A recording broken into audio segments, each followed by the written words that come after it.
የምትመለከቱት ደብል ስዊች ነው። እንደዚህ ባለ ሁለት ማለት ነው።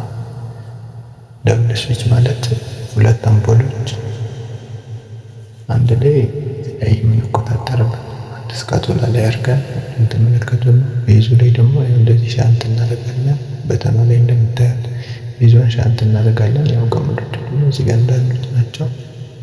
ቤዙ ደብል ነው። ሻንት አድርገን የጋራ እናደርገዋለን። ሪተርን ደግሞ አንዳንድ እንቀጣለን። ቱዌይ ከሆነ ደግሞ ሁለት ገመድ እናደርግለታለን። ቱዌይ ከሆነ ደብል ገመድና ቤዙን ሻንት የጋራ ይኖራቸዋል ማለት ነው።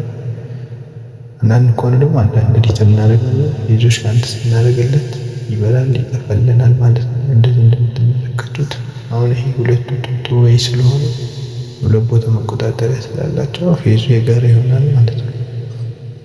የጋራ እናደርገዋለን። ሁለቱ ገመዶቹ ደግሞ ደብሎቹ ላይ ራሳቸው ችሎ ይበራሉ፣ ይጠፋሉ ማለት ነው። ምንም የሚል ነገር የለውም።